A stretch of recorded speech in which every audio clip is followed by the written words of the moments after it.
আল্লাহ বলবেন বান্দারে আর কান্দিস না রে বান্দা, কান্নাকাটি করার কোনো প্রয়োজন নাই। আমি আল্লাহর মায়া মহব্বত আছে তোমাকে পবিত্র করানোর জন্য। আমি তোমাকে জাহান্নামের আগুন দিয়ে তোমাকে আমি পুরিয়া অন্তরের যা গুনাহ আছে সব ময়লা পরিষ্কার করি। দুনিয়ার উদাহরণ শোনেন আল্লাহর বান্দারা। ছোট বাচ্চা যদি মনে করে ফেকের মধ্যে নামার পরে সব গুলা পরে ফেলছে, মা দেখা যায় আদরের সাথে সন্তানকে রাখার পরে দেখা যায় বলের মধ্যে পানি লওয়ার পরে দেখা যায় ঠান্ডা দিনও দেখা যায় গোসল করা কিনা করা ওরা। সন্তান কিন্তু কান্নাকারি করে। উপস্থিত সময়ে ওই কথাটা প্রশ্ন আমার দেখছে আল্লাহর বান্দারা। ওরা আল্লাহর বান্দারা জানিয়ে রাখো ওই উদাহরণটুকু উপস্থিত সময় বের হয়ে আসছে। আল্লাহর বান্দারা জানিয়ে রাখো ওই সময় সন্তান যদি কান্নাকাটি করে এমনি মা তখন ডাকতে বলো বাবা আর কাঁদিস না রে বাবা। মাথার মধ্যে হাত দে, পায়ের মধ্যে হাত দে, বৌত করে তারপরে সন্তান কান্নাকাটি করে। কিন্তু সন্তান কান্নাকাটি করার পরে মা কিন্তু দৌত করা বন্ধ করে না।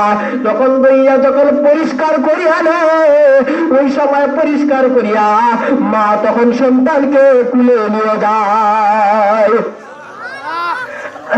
আবার আল্লাহ ডাক বলেন বান্দা আর কান্দিস না বান্দা। দুনিয়ার জমিনে তুমি সুদ খেয়েছিলে, দুনিয়ার জমিনে ঘুষ খেয়েছিলে, দুনিয়ার জমিনে মসজিদের বিরুদ্ধে কথা বলেছিলে, দুনিয়ার জমিনে যদিও তুমি মুসলমান মসজিদ মাদ্রাসার বিরুদ্ধে কথা বলেছে, দুনিয়ার জমিনে ইমাম সাহেবদের বিরুদ্ধে কথা বলেছিলে, হুজুরদের বিরুদ্ধে কথা বলেছিলে। গুনাহের মধ্যে গুনাহ কিন্তু তোর অন্তরের মধ্যে রয়ে গেছে।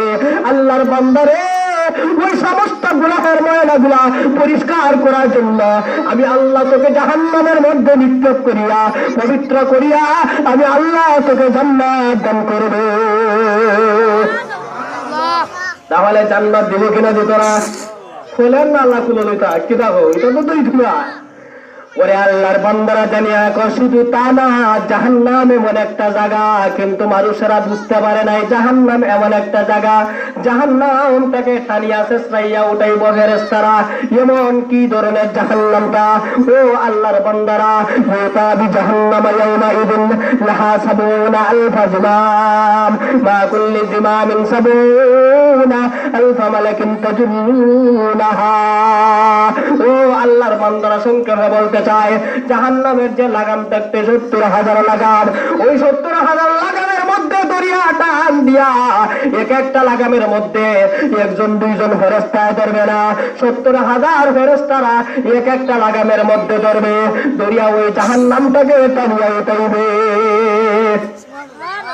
কেমন ধরনের জাহান্নাম? আর জাহান্নাম এটা এরকম না, কি পরিমাণ জাহান্নাম গভীর হবে শুনুন। একটা ইটের বর্ণনা শুনুন।